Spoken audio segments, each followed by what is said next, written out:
नमस्कार, स्वागत है साहित्यिक झरोखा चैनल पर। आज हम करेंगे देवनागरी लिपि की विशेषताएं और मानकीकरण। तो आइए देखते हैं।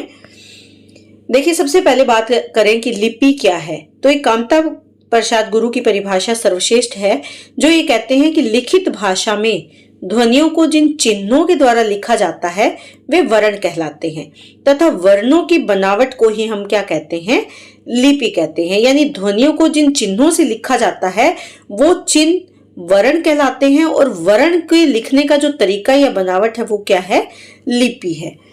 अब अगर बात करें कि लिपि का विकास कैसे हुआ, तो मुख्यतः इसकी जो अवस्थाएं हैं, सबसे पहले चित्रलिपि जो हमें प्राचीन गुफाओं में मिलती है या प्रारंभिक आदिवासी अवस्था की मिलती है। उसके बाद चित्रलिपि के बाद लिपि है प्रतीक लिपि, उसके बाद भाव लिपि, और इसके बाद है कौन सी लिपि, ध्वनि लिपि।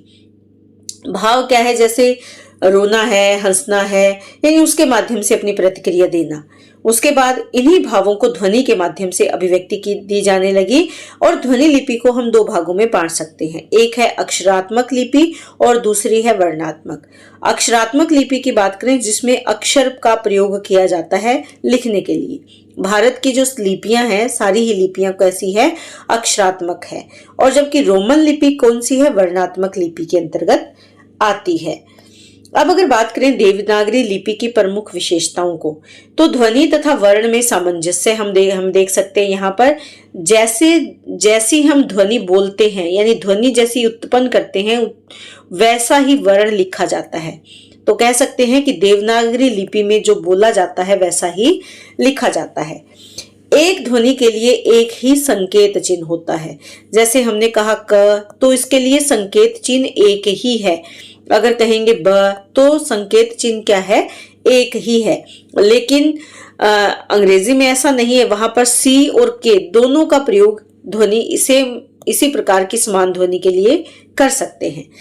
तो यहाँ पर सभी ध्वनियों का उच्चारण होता है। कोई भी, जैसे अंग्रेजी में साइलेंट वर्ड होते हैं, वैसे यहाँ पर हिंदी में या देवनागरी लिपि में नहीं है, सबका उच्चारण होता है। वर्णों का वैज्ञानिक विभाजन है। हमारे कंठ से लेकर ओष्ठों तक अलग अलग, जहां जिस अंग से जो वर्ण उच्चारण जिसका किया जाता है उसका वैज्ञानिक आधार पर विभाजन किया जाता है। जो क, च, ट, त, प हमने विभाजन किया है वो किस आधार पर है, वैज्ञानिकता के आधार पर है। विश्व की सभी भाषाओं की ध्वनियों के लिए वर्ण चिन्ह विद्यमान है। यानी संसार की कोई भी भाषाएं अगर जो बोली जाती है उसके जितने भी वर्ण चिन्ह है वो देवनागरी लिपि में मिलते हैं। अब अगर बात करें इसमें दोष क्या है, क्योंकि जब खासियत है तो कमियां भी होंगी। तो यहाँ पर देखें तो कुछ वर्णों को दो तरह से लिखा जाता है जो दुविधा उत्पन्न करता है। माना कि वर्तमान समय में ये समस्या भी खत्म हो गई है, लेकिन फिर भी कई जगह है। जैसे हम पहले लिखते थे झ, लेकिन अब झ कैसे लिखा जाता है, इस तरह से। या जैसे हम पहले अगर बात करें री ऋषि लिखते थे, लेकिन अब इसका प्रचलन खत्म हो रहा है, रे को ई की मात्रा लगाई जा रही है। यानी कुछ एक ध्वनियां ऐसी है जो दो तरह से लिखी जाती है। या अगर हम कहें कई जगह ध हम इस तरह से लिखते हैं, लेकिन कुछ जगह इस तरह से भी लिखा हुआ मिलता है। तो ये जो है दुविधा उत्पन्न करता है। मात्राओं के प्रयोग में जटिलता है, कहाँ छोटी मात्रा लगेगी, कहाँ बड़ी मात्रा लगेगी, ये काफी जटिल कार्य है।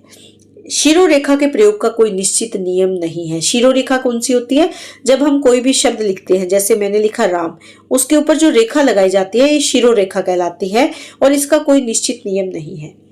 पंचम वर्ण एवं अनुस्वार के प्रयोग का भी निश्चित नियम नहीं है।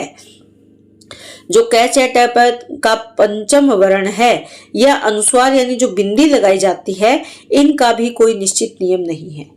रे के प्रयोग का भी निश्चित नियम नहीं है। रे के प्रयोग का, जैसे हम एक तो लिखते हैं रे, फिर ड्रम अगर लिखते हैं तो रे नीचे आ जाता है रे। अगर हम कुछ उसमें जैसे सर्ग लिखते हैं तो उसमें रे ऊपर चला जाता है। तो इस तरह का भी कोई निश्चित नियम नहीं है। कई जगह क्रम लिखते हैं तो रे कहाँ चला जाता है, पैर में चला जाता है। तो ये इसका कोई निश्चित नियम नहीं है, यानी रे के प्रयोग का भी निश्चित नियम नहीं है। तो ये कुछ कमियां हैं देवनागरी लिपि में। अब अगर इसके मानकीकरण की बात करें कि इसको किस प्रकार से मान्यता दी गई, लिपि में सुधार के जो प्रयास किए गए वो क्या क्या प्रयास किए गए, इस पर अगर हम बात करें तो उसको हम तीन भागों में बांट सकते हैं। पहला जो भाग है व्यक्तिगत प्रयास, यानी बहुत से ऐसे विद्वान हुए हैं जिन्होंने व्यक्तिगत तौर पर इसमें सुधार करने का कार्य किया है। दूसरा है संस्थाओं के द्वारा किया गया प्रयास, और तीसरा है प्रशासन के द्वारा किया गया कार्य। तो इसमें देखें, व्यक्तिगत प्रयास की अगर हम बात करें तो देवनागरी लिपि में सुधार का सबसे पहले जो प्रयास किया वो किसके द्वारा किया गया? महादेव गोविंद रानाडे के द्वारा किया गया। उन्होंने वर्णों की बनावट में एक रूपता का सुझाव दिया कि सब में क्या होनी चाहिए? एक रूपता होनी चाहिए। 1904 में बाल गंगाधर तिलक ने 190 टाइपों के तिलक फोंट का आविष्कार किया, जिससे तिलक फोंट, जिसे हम क्या कहते हैं, तिलक फोंट के नाम से भी जाना जाता है। सर्वप्रथम महाराष्ट्र के सावरकर बंधुओं ने अ की 12 खड़ी तैयार की तथा महात्मा गांधी के हरिजन पत्र में इसका प्रयोग हुआ या इसका प्रकाशन हुआ। नागरी लिपि सुधार समिति के संयोजक काका कालेलकर थे। उन्होंने सम्मेलन में कुल 14 सुझावों को स्वीकार किया गया। ये किसके सुझाव माने जाते हैं? 14 काका कालेलकर के सुझाव हैं। सर्वप्रथम डॉक्टर श्याम सुंदर दास ने पंचमाक्षर यानी जो क च ट त प जो वर्ण है उनके 5वें अक्षर के स्थान पर अनुस्वार यानी जो बिंदु लगाते हैं हम शिरोरेखा के ऊपर, उसके प्रयोग का प्रस्ताव रखा। डॉक्टर गोरख प्रसाद ने मात्राओं को व्यंजन के बाद दाहिने तरफ लगाने का प्रस्ताव भी रखा। तो ये क्या है? ये व्यक्तिगत यानी व्यक्ति विशेष के द्वारा किए गए प्रयास है, जो बदलाव ये करना चाहते थे ताकि देवनागरी लिपि में सुधार किया जा सके। इसके बाद कुछ संस्थाएं भी सामने आई जिन्होंने सुधार का प्रयास किया, जिसमें हिंदी साहित्य सम्मेलन प्रयाग है, जिन्होंने वर्णों की एक रूपता पर विचार किया। महाराष्ट्र साहित्य परिषद पुणे, जिसने तिलक फोंट पर चर्चा की। राष्ट्रीय भाषा प्रचार समिति वर्धा, इन्होंने अ की 12 खड़ी पर चर्चा की। नागरी प्रचारणी सभा काशी, इन्होंने इस सभा ने या इस संस्था ने वर्णमाला में वर्षों की संख्या पर वर्णों की संख्या पर विचार किया। यहाँ थोड़ी टाइपिंग मिस्टेक है।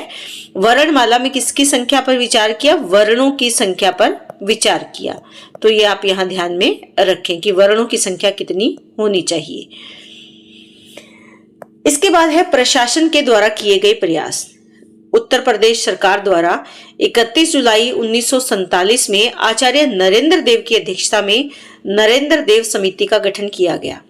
इस समिति की कुल 9 बैठक हुई और 25 मई 1949 को इसने अपनी रिपोर्ट भी प्रस्तुत की। नरेंद्र देव समिति की रिपोर्ट के बाद 28-29 नवंबर 1953 में लखनऊ में लिपि सुधार परिषद का गठन किया गया। किसके द्वारा किया गया? उत्तर प्रदेश सरकार के द्वारा। इसमें राज्यों के मंत्रियों और विद्वानों को आमंत्रित किया। इसकी अध्यक्षता तत्कालीन उपराष्ट्रपति डॉक्टर सर्वपल्ली राधाकृष्णन ने की थी। तो ये प्रशासन के द्वारा जो सुधार किए गए, तो वो कौन सी प्रशासन? उत्तर प्रदेश सरकार के द्वारा इसमें खास तौर पर कमेटी बनाई गई और उसमें एक परिषद के माध्यम से उसमें सुधार का प्रयास किया गया। सर्वमान्य प्रयास यानी जिन प्रयासों को सर्वसम्मति से देवनागरी लिपि में लागू कर लिया गया, ये किसके द्वारा है? शिक्षा मंत्रालय भारत सरकार के द्वारा 1959 निम्नलिखित सुझाव दिए गए। कब? किसके द्वारा? शिक्षा मंत्रालय भारत सरकार के द्वारा। और इनको सर्वसम्मति से मान्य है, ये यानी सर्वमान्य है, इनको सर्वसम्मति से स्वीकार कर लिया गया। व्यंजनों में ड़ और ढ जो कि उत्क्षिप्त ध्वनियां हैं और ळ ये स्वीकार कर लिए गए कि इनको शामिल कर लिया गया व्यंजनों में। संयुक्ताक्षर बनाने में क, फ, र को छोड़कर शेष व्यंजनों में हलंत जो चिन्ह उनका प्रयोग किया जाता है। जो हम हलंत लगाते हैं उसका प्रयोग किया जाना भी स्वीकार कर लिया गया। जो वर्ण 2 तरह से लिखे जा रहे थे उनका दूसरा रूप मान्य किया गया। दूसरा रूप, जैसे मैंने आपको बताया कि झ इस तरह से लिखा जाता था, लेकिन अब उसमें बदलाव कर लिया गया और इसके इसी रूप को स्वीकार किया गया। इस तरह कुछ और भी वर्ण हैं जिनका पहले अलग रूप था। जैसे जो ण लिखते थे वो शायद कुछ ऐसे लिखा जाता था, लेकिन बाद में इसमें बदलाव कर लिया गया। ल स्वर व पूर्व प्रचलित मात्राएं स्वीकार की गई। यानी पहले से जो प्रचलित मात्राएं हैं उन्हीं को रखा जाएगा, और र जो स्वर है इसको भी शामिल किया गया। ये सर्वमान्य प्रयास है जिनको सर्वसम्मति से स्वीकार किया गया। इसके बाद क, ख, ज और फ, ये क्या है? ये फारसी के जो वर्ण हैं इनको नुक्ता के साथ लिखने का सुझाव दिया गया। नुक्ता क्या है? जो इनके नीचे ये बिंदी लगी होती है इसको क्या कहते हैं? नुक्ता कहते हैं, और इसे इसी के साथ लिखने का सुझाव भी दिया गया। पूर्ण विराम के लिए खड़ी पाई का प्रयोग करना चाहिए। ये क्या है? पूर्ण विराम है, और इसमें कौन सी पाई है? खड़ी पाई है, तो इसी का प्रयोग, क्योंकि कुछ जगह अंग्रेजी के प्रभाव के कारण बिंदु लगाए जाने शुरू हो गए थे।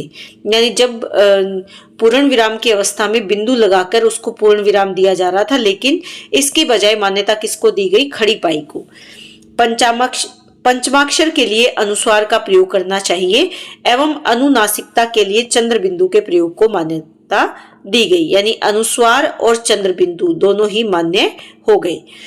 हलंत वर्णों का प्रयोग कम से कम करने का सुझाव दिया गया।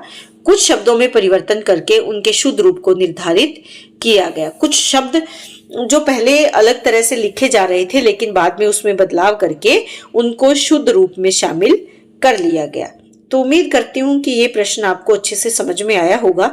अगर आप इसके विषय में कुछ और जानना चाहते हैं जो मुझसे छूट गया हो तो आप कमेंट करके जरूर बताएं, मैं कोशिश करूंगी उसे भी करवाने की। तो बहुत बहुत धन्यवाद।